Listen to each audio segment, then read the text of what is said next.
Comment se servir de ses émotions? Nos émotions peuvent être des outils. On n'a pas à être victime de nos émotions. On peut s'en servir pour aller mieux, pour être plus performant de manière régulière.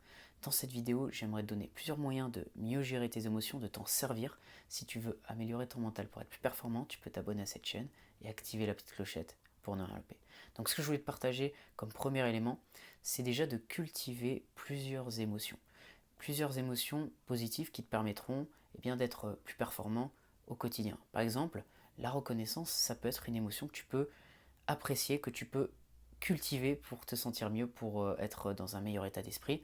Par exemple, être reconnaissant pour des choses simples, peut-être parce que tu es en bonne santé, que ta famille, ton entourage est en bonne santé, peut-être que tu as un toit sur la tête, des choses simples qui te permettront d'avoir un état d'esprit positif. Ensuite, tu peux cultiver d'autres émotions, c'est vraiment personnel, ça peut être la confiance, la motivation quand tu en as besoin, ça peut être ces choses-là que tu peux cultiver, développer pour avoir vraiment un bon état d'esprit quand il le faut. Je te dis ça parce que toutes ces émotions vont être utiles selon le contexte. Par exemple, la confiance. Peut-être que dans un moment où tu ne crois pas vraiment en toi parce que tu n'as pas des bons résultats, la confiance va t'aider. Peut-être que dans des instants où peut-être tu glisses vers la déprime, la négativité, la reconnaissance, ça peut t'aider. La motivation, ça peut t'aider à l'instant T quand tu en as besoin, quand tu dois agir. Et ce qui est intéressant, c'est qu'au niveau mental, ça va te permettre de réguler évidemment tes émotions en fonction de tes besoins.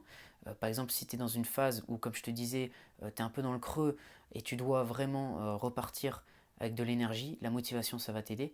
Ça te permettra aussi de mieux gérer ton stress. Par exemple, si tu arrives à être serein dans des situations où il y a du stress qui est créé par un agent extérieur, quelque chose un élément qui peut créer un effet de panique chez toi, le fait d'être beaucoup plus serein parce que tu arrives à cultiver cette émotion, ça te servira à mieux gérer certaines situations où tu dois être performant.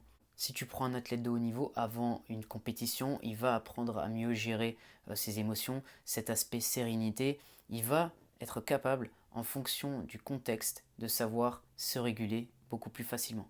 Donc on a à notre disposition toute une palette d'émotions qu'on peut utiliser à notre avantage.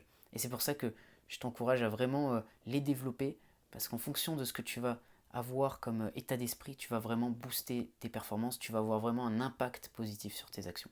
Donc voilà ce que je vais te partager dans cette vidéo, j'espère que ça va t'aider. Si c'est le cas, tu peux mettre un j'aime, tu peux t'abonner à la chaîne si tu veux d'autres contenus sur la préparation mentale.